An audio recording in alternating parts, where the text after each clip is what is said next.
Oops, looks like you needed a Coke to wake that head up. Chloe Grant casually lifted a can of Coca-Cola and poured it down onto Imani Brooks Kingston's neatly braided hair, tied back with care. The dark syrup streamed down her scalp, soaking through the pressed black uniform, smearing the ink on the carefully prepared documents she had spent all night arranging. Every eye in the room turned, not in shame, but in amusement. Downtown Atlanta, 23rd floor of Axis and Company Advertising, a prestigious agency where elegance was wrapped in glossy white packaging, but prejudice hid behind glass doors. It was Friday, right before Labor Day weekend. The office was mostly empty, but in the strategic marketing corner, three employees stayed behind. Chloe Grant, team lead, Ethan Doyle, media rep, and Rachel Lynn, HR, not just to meet deadlines. Imani was the only data analyst in the department and the only black employee. 6 months since joining, she had been the first to arrive, the last to leave, always submitting on time, offering innovative ideas. What she got in return was systematic exclusion, covert mockery, and looks of quiet contempt when she entered a meeting room. Imani Brooks Kingston, 29 years old, from a working-class neighborhood in South Atlanta, daughter of a nurse and a former Navy man. She'd earned a full scholarship to MIT with a thesis on AI in consumer behavior analytics. But no one here ever asked about that. To them, she was just a diversity hire, a walking, talking box ticked off in someone's corporate morality checklist. She had a strong, fuller build, always dressed in a crisp black uniform, her black hair neatly braided and pulled back. Every morning, she wore simple, clean makeup, sat at her desk on time. She had learned to stay silent, not out of fear, but patience. She was waiting for the right moment. You know, Chloe said louder now, you remind me of a Coca-Cola commercial, refreshing and totally out of place. Ethan burst out laughing. Rachel Lynn, standing near the door, lifted her phone and snapped a picture of Imani soaked in soda. This one slaps. Caption, CEO glitch. Dr. Token Queen. Imani said nothing. Her eyes, blurred behind mascara running down with the Coke, held no tears. Only silence, like the sea just before a storm. Where are you off to? Ethan grinned as she pulled out her phone. Calling Uber or calling a lawyer? She typed a single message. Put the phone down. The room tensed. Imani pulled out a chair, sat down, opened her laptop, and gently wiped her soaked documents. No rebuttal, no anger. Her silence made them uneasy, but not yet enough to stop. Imani, I genuinely wonder, Chloe said, crossing her legs with mock curiosity. Are you here because you're talented or because of a quota? Imani looked up. You're about to find out.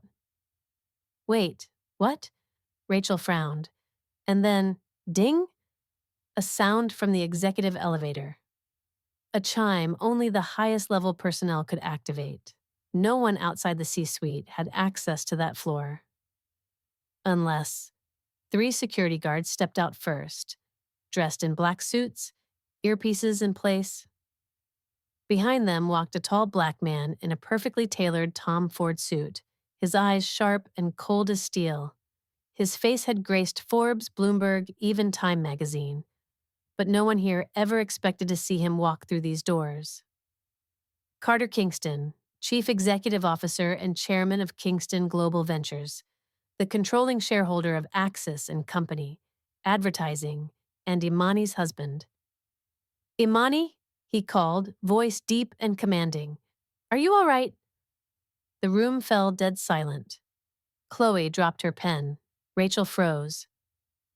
Ethan instinctively turned off his camera. Too late. Imani stood, her hair still dripping Coca-Cola. She looked at Carter, nodded calmly.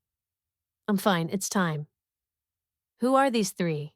Carter asked, eyes fixed only on his wife. The people who just helped me finish my lawsuit documentation, she replied. Unintentionally. One of the guards handed Carter an iPad. On it, a folder filled with emails, messages, and video clips, all tied to Ethan, Rachel, and Chloe. "This is no longer an internal issue," Carter said, voice hard as iron. "This is organized racial harassment, and it will be dealt with accordingly." The office PA system came to life. "All employees, please report to the main hall. An emergency meeting will begin in 15 minutes. Imani closed her laptop and walked out. Carter walked beside her, saying nothing, but his presence said everything. Behind them, Chloe stammered, This is just a misunderstanding. I was only joking." Imani paused at the doorway, turned back. "Number, you picked the wrong woman, and the wrong system to joke with. The woman they thought was just there to meet a diversity quota. Turns out she carried enough evidence to outweigh any lawsuit they've ever faced." Julian Marks spoke without a mic, his voice calm, deliberate, and sharp as a scalpel. In that instant, the auditorium froze. Chloe Grant, once so confident as if the entire office were her personal stage, now sat stiff, fingers trembling as she straightened the lapel of her blazer. Ethan Doyle glanced at the emergency exit down the hall like a man plotting an escape, and Rachel Lynn was breathing fast. She pressed both hands against her thighs, trying to stay composed, but her eyes betrayed full-blown panic. In the front row, Imani Brooks Kingston sat tall, shoulders straight, eyes fixed on the stage. No rage, no thirst for vengeance, only the cold certainty of someone who knew every drop of coke poured on her the day before was gasoline. And the system of racial bias she was about to burn, already soaked in it. The central auditorium of Axis and Company, usually reserved for product launches and shareholder meetings, had now become the silent battlefield of truth. Glass walls on either side reflected dozens of pale, tense faces. The sterile, white fluorescence exposed beads of sweat rolling down the foreheads of middle managers, trying to maintain neutral expressions. Imani sat in the center of the front row, her black uniform still faintly stained from the coke, her braided hair neatly tied back, her strong build unmistakable, no longer the invisible data analyst, but the focal point of a historic reckoning. To her right sat Carter Kingston, CEO of the parent corporation, eyes like steel scanning the room, noting every reaction. Behind them stood Julian Marks, lead counsel, along with his legal team prepping the data set that would soon dismantle the room. In the far back, near the exit, the three sat close together, Chloe, Ethan, Rachel, like suspects not yet in cuffs. There were no more smirks between them, only the suffocating tension of three people who knew. If justice unsheathes its blade today, it won't go back in its scabbard. Julian stepped forward. Each stride felt like a hammer dropping. He had handled over 60 corporate racial discrimination cases, but never one with this level of datafication. Beside Imani sat Carter Kingston, the man who carried the weight of a global financial empire. Yet, in this moment, he was simply a husband, letting his wife lead the charge. The Tom Ford suit hugged his frame, but it was his eyes, calm, cutting, that made the entire room tighten. He said nothing. He interrupted no one, but everyone knew if Carter Kingston was here, then this wasn't just about a few jobs. This might be the fall of an entire system. Between Carter and Imani stretched a strategic silence. She took the lead. He stepped back, not out of submission, but of reverence. He wasn't there to speak for her. He was there to hold the door, so that when she walked through, no one would dare block her path. Julian lifted a sleek black folder. No introduction, only one sentence. This internal investigation began with a complaint, not driven by anger, but supported by evidence thick enough to indict a system. Filed by Imani Brooks Kingston. A few employees glanced her way, the same eyes that once pitied her, mocked her, or worse, ignored her entirely. now flickered with confusion, fear, and for the first time, respect. Julian continued, I will present this in segments, timeline, witnesses, behaviors, consequences. There will be no accusations today based on emotion, only data and the law, he signaled. The massive screen lit up. The Axis and Company logo flickered briefly, then vanished. In its place, a list of emails. First email, from Chloe Grant. Subject, token hired today. Who's betting how long she lasts? Silence. A department head on the left discreetly covered her mouth. Others bowed their heads. Julian didn't stop. Next email, from Rachel Lynn Content. She shows up to meetings like a robot. Guess AI needs quotas too. Then came the video, shot by Ethan Doyle. Imani, drenched in coke. Laughter from all three. Ethan's voice echoed from the speakers. Our company's about to go viral. Diversity shower. Uncut edition. Imani remained seated, but her hands tightened in her lap. She took a deep breath. This wasn't about humiliation. This was the moment the past appeared on screen, not to shame her, but to prove that degradation, when documented, becomes evidence, and if you wait long enough, it becomes the knockout blow. Below the stage, Chloe whispered to Rachel, We can explain. Rachel didn't answer. She was visibly shaking. Julian spoke softly, but his words sliced like glass. You are witnessing a sophisticated form of racial discrimination, not through slurs, but through laughter, neglect, and administrative sabotage. He motioned to the tech team. The lights dimmed, the screen changed. Folder, Axis evidence, compiled by Imani Kingston. Files opened. Audio from a meeting where Chloe cut off Imani's idea to discuss a company party. A whiteboard image where Ethan had erased Imani's consumer analysis with the C. A video clip of Rachel during an internal lunch.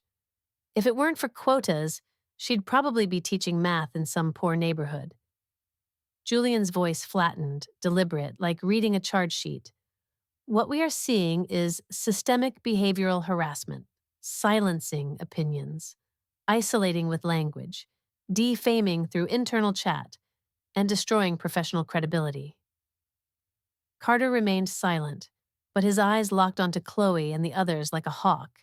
Imani didn't need to speak. She had spoken through data, through evidence, through 6 months of restraint, saved for one unmissable punch that no one could dodge. The audience murmured. Some who had once turned their backs were now whispering her name like they had never dismissed her. The silence from earlier was cracking open, not with sympathy, but with the tremor of a justice that was being rewritten. The screen transitioned again. Next slide. File name, Prometheus.ai. Developed by Imani Brooks, Kingston. Julian stepped aside. A spotlight hit the screen. This project, he said, is an AI platform for predicting consumer behavior, currently valued at $47 million by an international investment firm, and it does not belong to Axis and Company. The room gasped. Whispers turned into a wave of confusion. Rachel Lynn stood suddenly. Wait. Prometheus is an internal project. It belongs to the company. Imani stood for the first time since the meeting began. She stepped toward the stage. Her eyes met Rachel's, then Chloe's, then Ethan's. I submitted it 3 times, she said. The first time, Chloe threw it in the trash. The second, Ethan called it academic garbage. The third, I sent it to the executive board, and no one responded. So I filed for copyright, and now it's mine, legally. Julian raised a stack of stamped documents. Certificate of Intellectual Property Ownership, filed 3 months ago with all time-stamped submission logs, including emails these 3 attempted to erase. Chloe's face went pale. Ethan looked around, searching for allies. But everyone had turned. Even the ones who laughed yesterday avoided eye contact. No laughter now, only the cold echo of truth punching through every soul in the room. Julian turned to Carter. Without a word, Carter stood and walked to the central mic. His voice was clear, unshaken. Effective immediately, Axis and Company will undergo full restructuring. Ethan Doyle, Chloe Grant, and Rachel Lynn are hereby terminated for discriminatory behavior, systemic manipulation, and gross ethical misconduct. Imani stood beside him. She didn't speak, but her eyes pinned each one of them in place. She didn't need to yell. Her actions had already spoken. Some employees rushed out, not out of fear, but shame. They had laughed. They had stayed silent. And now they had to face themselves. Julian stepped forward again, holding a silver USB. This contains full logs of internal chats, hidden footage, discriminatory emails, and meeting recordings. All will be submitted to the Georgia State Human Rights Commission. Chloe cried out, a drowning woman thrashing, "You can't destroy someone's life over a joke." Imani finally responded, "No, I'm not destroying anything. You burned yourselves with arrogance and cruelty. I'm just shining a light on the shadows you thought would hide you."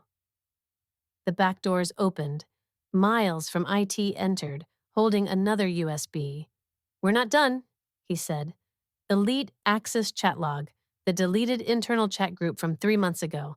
I've restored everything." The screen lit up. Messages. Imani equals quota queen. Who votes she gets booted this month? If she weren't black, she'd be gone week 1. The room shattered into silence. Shame, rage, fear, all swirled in a suffocating stillness. Imani stepped off stage. Before leaving, she paused beside Carter, gently took his hand. "You were right," she whispered. "Justice doesn't need to scream. It needs to be built." The lights dimmed, and on the screen appeared the final line. "Prometheus has been acquired by Sterling Enterprises. Profits will fund STEM scholarships for young black girls across America." "I recorded everything." Miles Carter's voice rang out cold and clear as he plugged the USB into the projector. The sentence sliced through the silence that still lingered like smoke after a blast. The screen went black. The first sound wasn't a voice. It was laughter, sharp, broken laughter, arrogant. Then the clatter of a soda can hitting tile. Ethan's voice followed. "If she survives this month, I'm buying the whole office Starbucks." Then Chloe chimed in. "No need, Ethan. If she makes it to Friday, it'll be a miracle."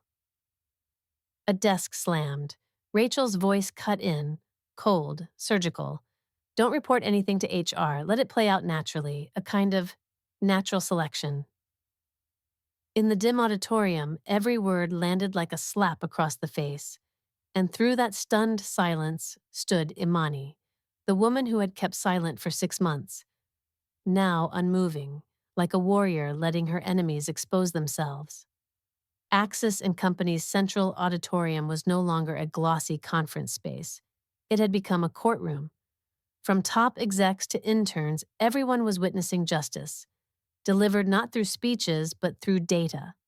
The leather seats were still plush, the lights still soft, but no one leaned back anymore.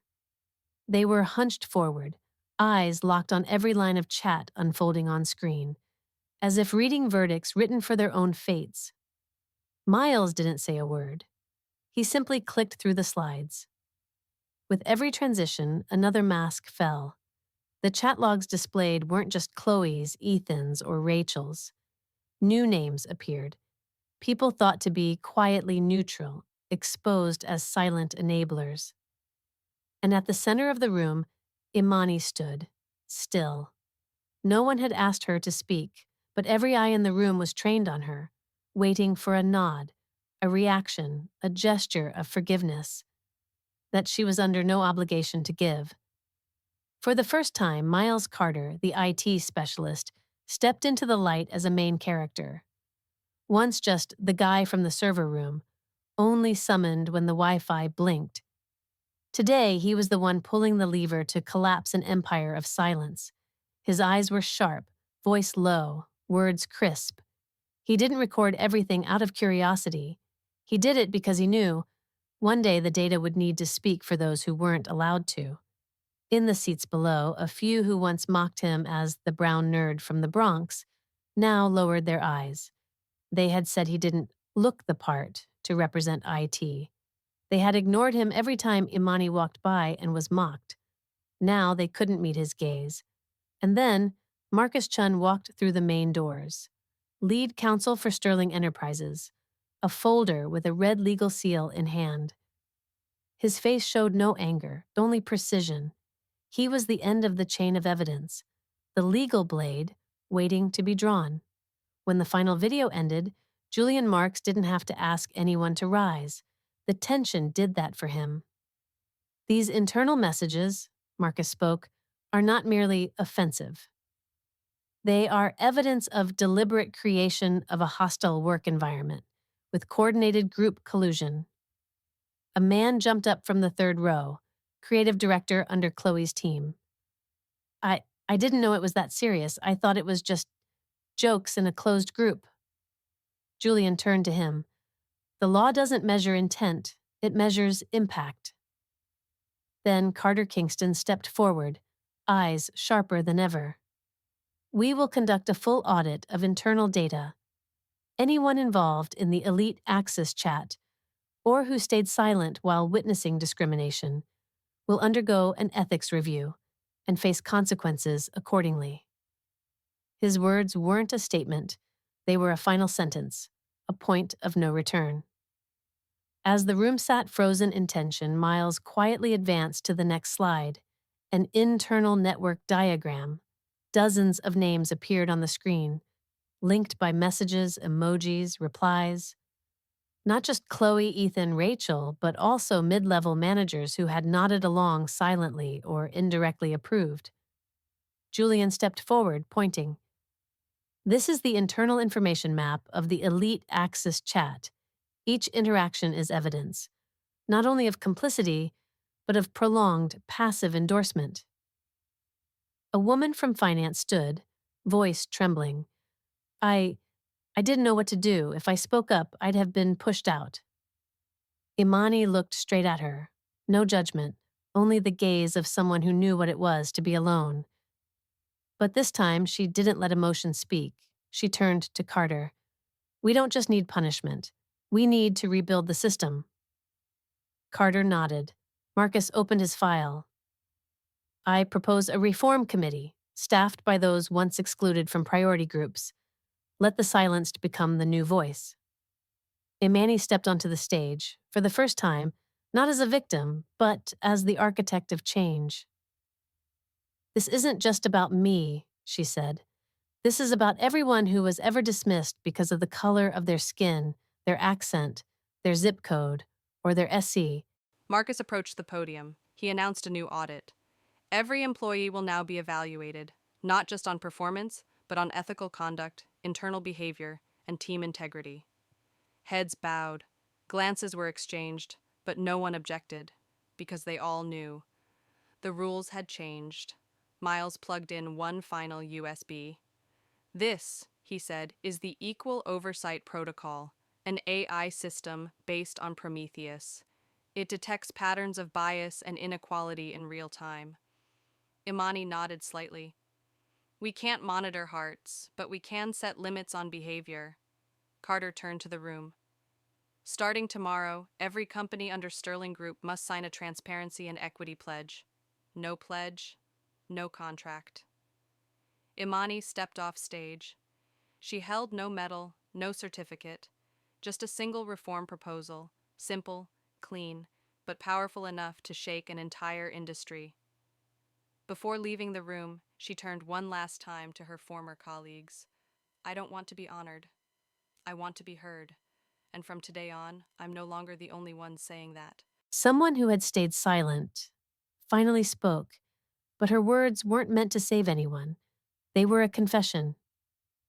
She submitted that project exactly 3 weeks before I did, Andrea said, her voice firm, unwavering. Every head in the room turned. Rachel Lynn's former supervisor, a woman long considered a faded background figure in the system, now stood, hand trembling, but eyes blazing. And I was the one who signed off, giving Rachel the credit. A ripple of whispers swept through the room like an underground tremor. Rachel froze in her seat. Imani didn't turn around. She didn't need to. This time, the truth had spoken for itself. No one knew what Andrea would say next, but when she repeated it, the whole auditorium held its breath. I signed off, giving Rachel the credit. Each word cracked through the tension like cold bullets. Rachel clenched her lips. Imani didn't move. She didn't need to, because what she had waited 6 months for had finally arrived. Truth, from the mouths of those who once turned away. The meeting had now entered the document audit phase. The digital archive system was opened, files appearing one by one on the massive screen. Analyses, proposal emails, AI models, all credited to Arlin, but metadata showed they originated from IB Kingston. The room was silent. Imani remained standing, still and grounded, not to resist, but to hold in the electric current she felt. Not rage, but control. Marcus nodded.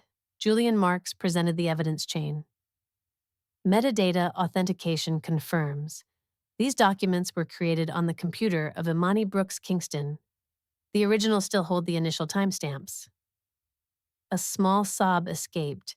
Rachel raised a hand to her face, but the room no longer looked at her.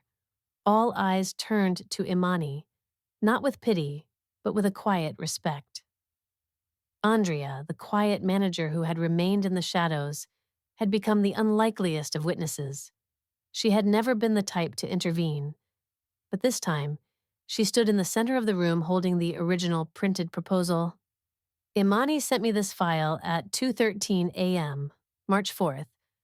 I remember because that day she asked to take off. Her mother was in the hospital. And still, she delivered on time. But Andrea paused, looking down. I allowed Rachel's name to replace hers on the submission, because management said Rachel had better presentation skills. The room grew heavier than ever. Imani didn't speak, but Andrea began to cry. She bowed so deeply it was almost a kneel. I was complicit, I know that, and I'm sorry. Not because I got caught, but because I stayed silent when I should have spoken. Rachel shot up from her seat. I didn't force anyone to change names. I was told it had to be submitted fast. I didn't know it was her file. Julian didn't turn around. He moved to the next slide, a chat log between Rachel and Chloe. Rachel. Ideas from Imani, but if I submit it first under my name, I'll get the monthly performance bonus. Imani turned. For the first time in the meeting, her eyes met Rachel's. Not angry, not disgusted, just recognition. Recognition of a truth no one in the room could deny anymore. Carter nodded. Marcus spoke with controlled clarity.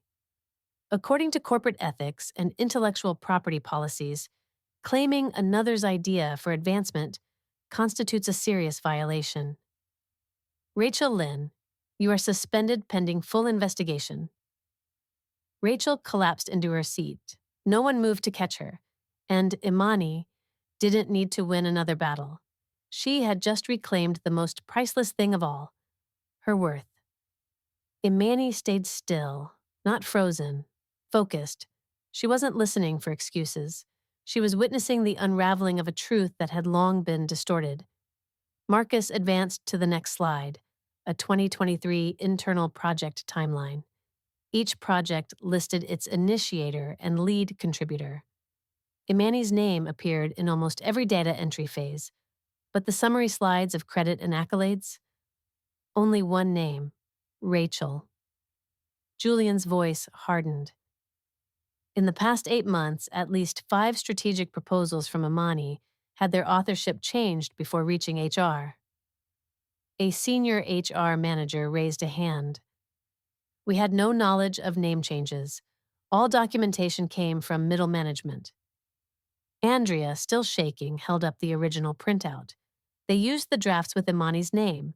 then replaced her name before presenting them to upper management. No one spoke, but this time silence was no longer complicity. It was space for justice to breathe. And in that moment, Imani knew she no longer had to prove her value. The burden had shifted. The system would now have to account for her truth. Rachel rose again, staggering. I I want to apologize. I didn't think it would go this far.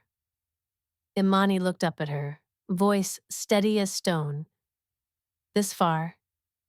No, Rachel. It didn't go far. It just finally went where it needed to. Marcus revealed the final slide. Project Deep Reach, an AI consumer behavior framework proposed by Imani 2 years ago. Shut down then, for lack of input data.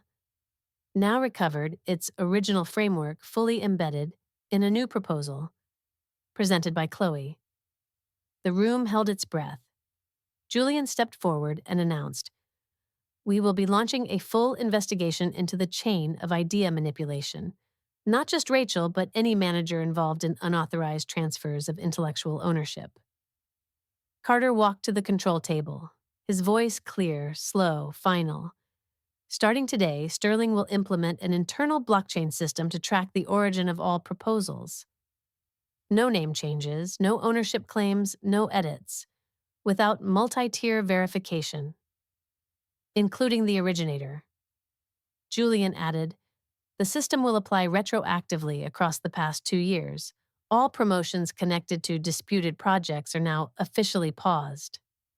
Rachel broke into sobs. Andrea exited the room. No one followed. There was no more space for shadows. Imani sat down. For the first time all day, she didn't have to brace herself.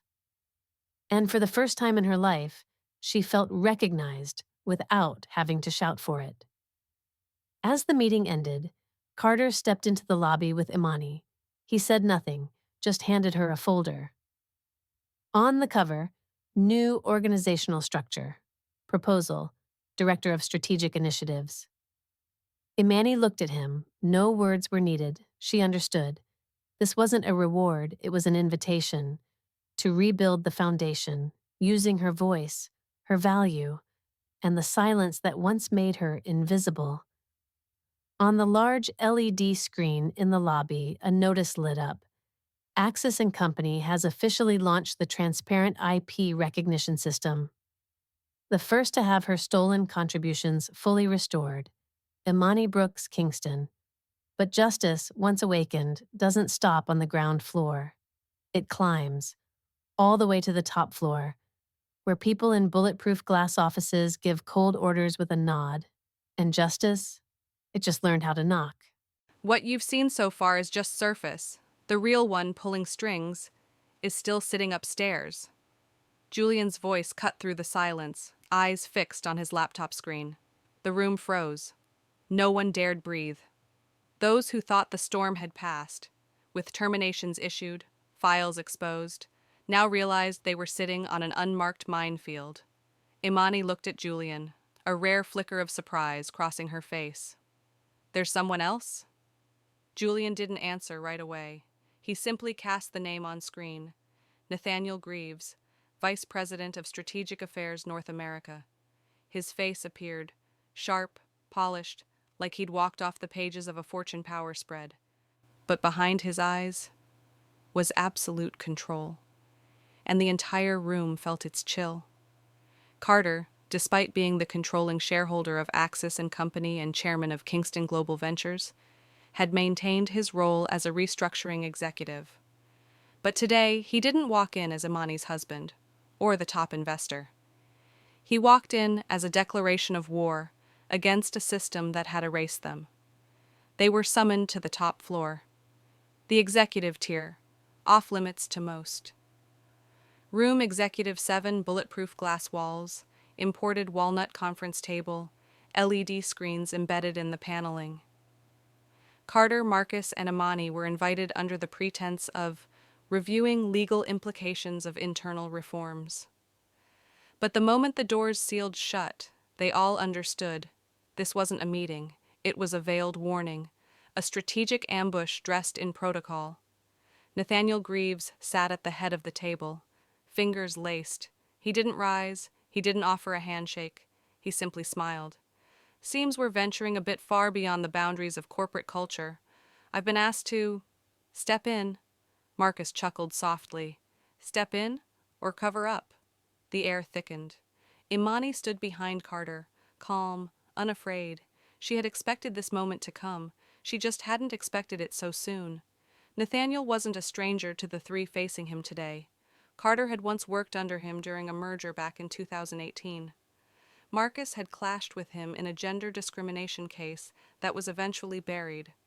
And Imani, she was the product of the very system Nathaniel engineered, hired as a symbol, never meant to rise above the lobby. Nathaniel Greaves, white, 56th, Harvard MBA, former defense industry CEO, once celebrated among the top 25 most influential financial leaders in the Northeast. But behind closed doors, he was known as the man who leaves no fingerprints. Quotas, performative diversity initiatives, suppressed projects, all traced back to him, never directly, always final approval, always untouchable. Imani looked at him and saw the root of it all. The man who had sat in silence for 6 months while discrimination, credit theft, and manipulation flourished, not as oversight, but as strategy. Nathaniel met her gaze and smiled. Ms. Kingston, I believe you're doing a fine job, inspiring people. But this company still needs stability, and inspiration isn't a measurable metric. Marcus stood. He laid a folder on the table. These are internal memos approved by you, including the policy to prioritize senior-level proposals and reject reports originating from diversity track hires. Carter's tone was ice. You sanctioned a mechanism that indirectly filtered out people of color, women, and anyone who didn't fit your mold. Nathaniel shrugged. I manage risk, not emotion. Let's not confuse the two. Imani stepped forward, calm. She placed another file in front of him, the Deep Reach Project. Her original proposal, authored 2 years ago. It's not about emotion, you're right. It's about ethics, and the system you built crossed that line a long time ago. Nathaniel leaned back, face unreadable. He scanned the room. Ms. Kingston, how many initiatives have collapsed because they were fueled more by emotion than logic? How many companies fall when revolt becomes policy? Imani's fists clenched, but her voice stayed even. How many brilliant minds get excluded simply because they didn't come from the right class? How much value has been buried under the excuse of being non-KPI compliant? Nathaniel nodded with a faint smile. I don't deny the importance of soft values, but my concern is this. If those values are driven by resentment instead of wisdom, we'll destabilize Axis. Carter cut in, cold as steel.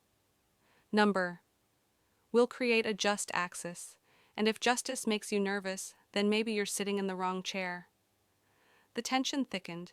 Marcus placed another file on the table, this one titled Whistleblower Report. Code A37 stamped in red. Verified. Internal filtering authorized by Vice President. Nathaniel paused. Just for a second. But Marcus saw the crack. Julian entered at that moment, holding a silver USB. We recovered a string of internal emails from a technician running a VPN audit. The command line from headquarters in New York verified a list of flagged unsuitable candidates, including Imani, Miles, and 2 others now leading reform. Imani said nothing. She stepped forward, opened her laptop, inserted the USB. The screen lit up. Subject line: RE Filtered Diversity List. Final review by NG. Nathaniel no longer smiled. Imani met his eyes. You didn't need to yell, didn't need to sign your name. You just nodded, and the system did the rest for you. But today, we have your nod. In data, Marcus pulled out a document stamped in red. Proposal for immediate suspension of Vice President of Strategic Affairs, Nathaniel Greaves. This suspension order had been triggered by emergency protocol, activated once the internal audit confirmed the authenticity of the filtered diversity list email Nathaniel had approved. Every line in the document was a data point, and this time, the system couldn't look away. Julian added, "We'll also notify the National Board for Diversity and Equal Opportunity to oversee the investigation as a third-party body." Nathaniel exhaled sharply through his nose, then stood. He knew words couldn't fight this. The data had spoken, and this time, it sided with those he once dismissed as emotional. Carter stepped forward, opened the door of Executive 7, and gestured. "We're not exiling you, we're simply doing what this system should have done a long time ago, hold you accountable." Imani looked around the room. Each leather chair, each pane of glass that had reflected decades of top-floor power meetings. But today, it bore witness to something else. A reversal, not by force, but by truth. She turned to Marcus. "We're not done. The system was coded to exclude. It's time we recode it." Marcus nodded. Carter added, quiet but resolute, "This time, we don't just replace the people, we rewrite the entire code." Imani smiled, not because she'd won, but because she had finally shattered the glass ceiling with the very thing they once said she lacked: silent determination. "We've shattered the mirror they held up to us. Now it's time to build one of our own." Carter's voice rumbled low, like the engine of a jet ready for takeoff. But this wasn't a flight to escape, it was a declaration of takeover. Imani stood silently, watching the large screen project freshly updated internal metrics, resignation letters filed, apology emails sent. But most striking, the number of reform proposals submitted in the last 24 hours, 6 times the usual. "People don't need permission to speak," she said slowly. "They just need to know. If they do, they won't be crushed." The 14th floor atrium of Sterling Enterprises HQ, a space once reserved for shareholder summits and high-level strategic meetings, had now been transformed into the launch pad of a new model. The first-ever corporate culture rebuild conference, hosted by Carter and Imani's team.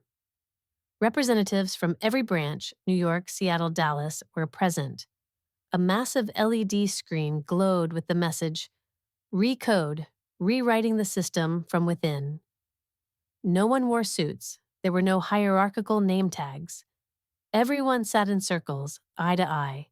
At the center, 3 chairs remained empty, reserved for voices long excluded: a maintenance worker, a call center representative, and a brown-skinned intern once denied promotion because her voice didn't sound confident enough.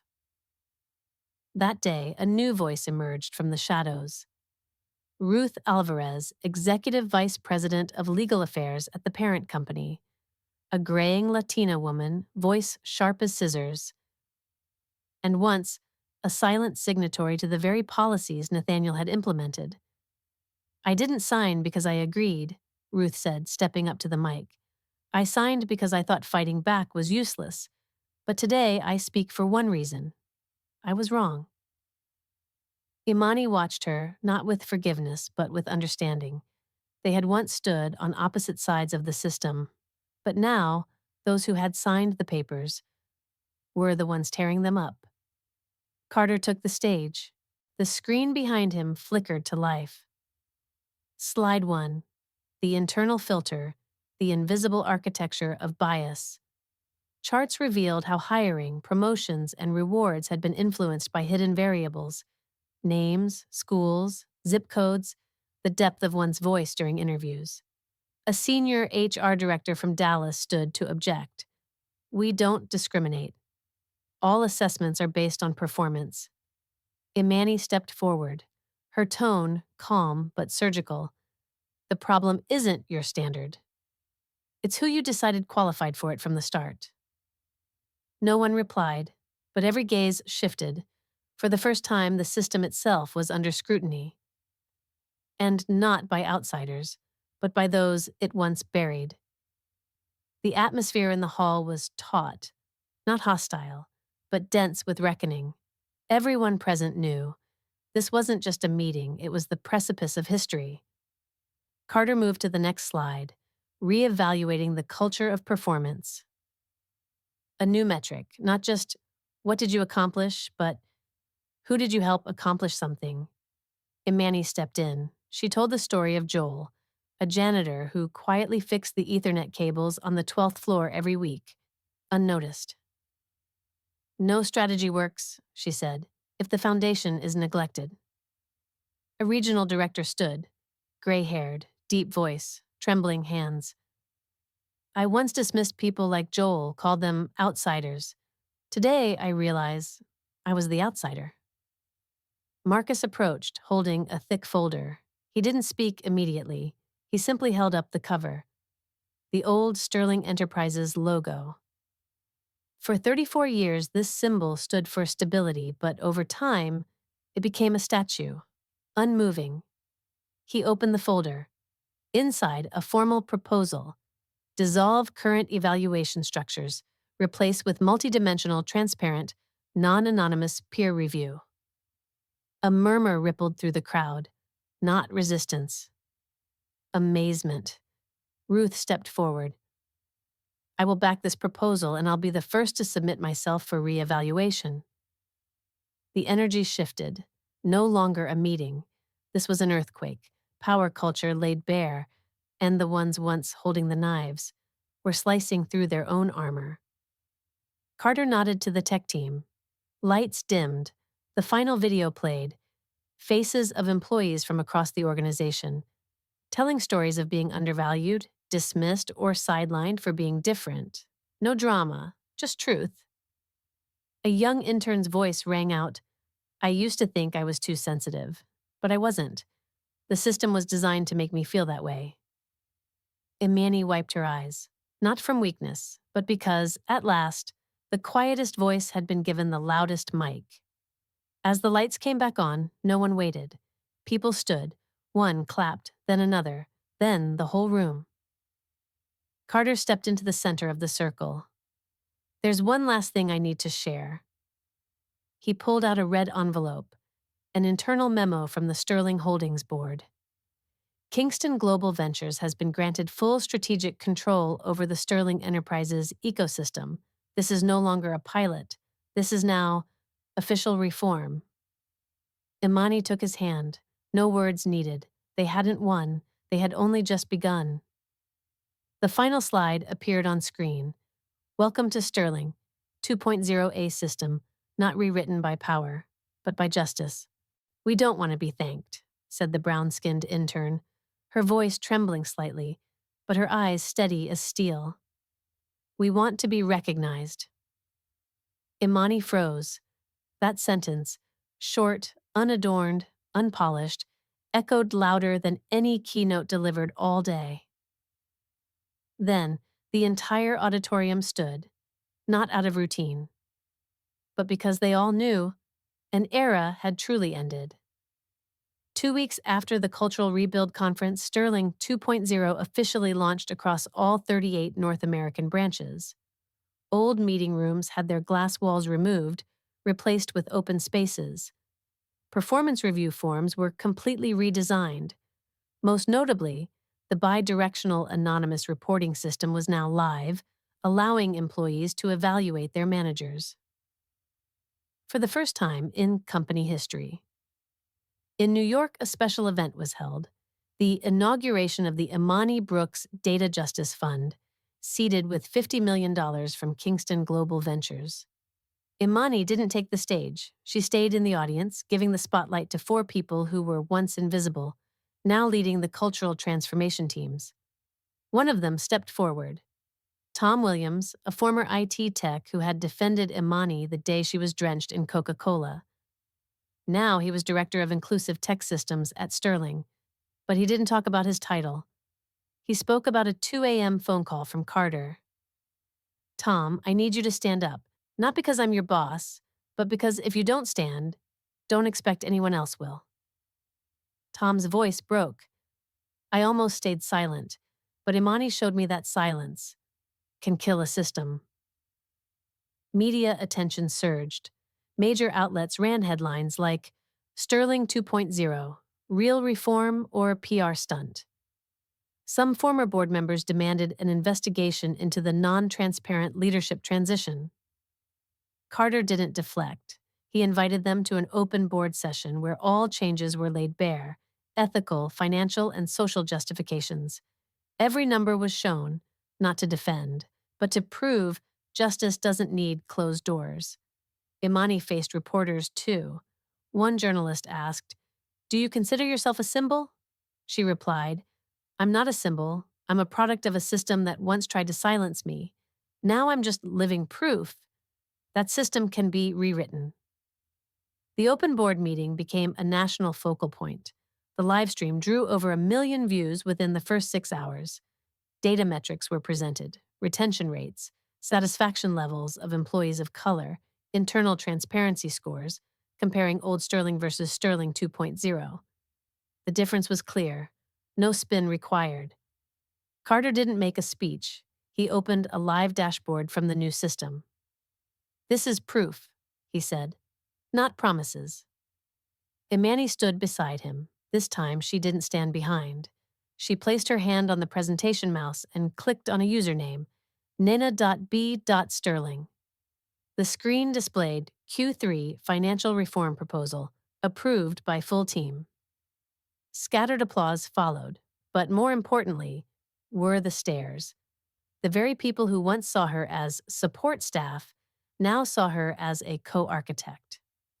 Suddenly, a senior board member spoke up: Evelyn Moore, once a fierce opponent of every reform initiative. "I don't like how you've done things," she said slowly, "but I can't deny the results." The room turned. Evelyn stood, pulling a document from her blazer. "This is my resignation from the board of directors. I believe it's time for someone else to write the chapter I didn't have the courage to begin." No applause, just silence. But the air changed. For the first time, someone from the old guard knew when to step aside. The media's tone began to shift. What started as criticism evolved into curiosity, then into analysis. Sterling 2.0 was now called a groundbreaking case study in reprogramming internal justice. Scholars, investors, even HR students began following the Imani Carter Marcus model. One major economics magazine devoted its cover to a photo of Imani, standing before the new Sterling emblem captioned, "Justice can be programmed." Imani stared at the photo. She didn't cry, but her hands clenched, not from pride, but because she knew millions out there still haven't had her chance. At the final internal gathering of the year, Carter called Imani to the stage. But this time, she didn't walk alone. Tom, Ruth, Marcus, and the intern, now lead data analyst, walked with her. "No one rewrote this system alone," Imani said. "We just happened to be the first ones who dared to take back the keyboard." The final slide appeared on screen. Sterling 2.0 is not a company. It's a commitment, and justice is the first line of its operating system. Never judge someone by how they appear. Because there are people, like Imani, who don't need titles, don't need corner offices, and yet they can shake an entire system with nothing but quiet resolve. She didn't need to shout, she just refused to bow. Her story reminds us, the true measure of a person isn't how they're seen, but how they act when no one is looking, when the world chooses not to see them at all. If you've ever been underestimated because of where you're from, the color of your skin, how you speak, or even how silent you've been, remember, none of that defines you. What defines you is how you rise, how you reclaim truth, how you choose to build instead of destroy. This world doesn't need more voices that interrupt. It needs more voices that speak when it matters. And if you carry scars, turn them into paths. Because sometimes the most powerful act of resistance is rebuilding from within,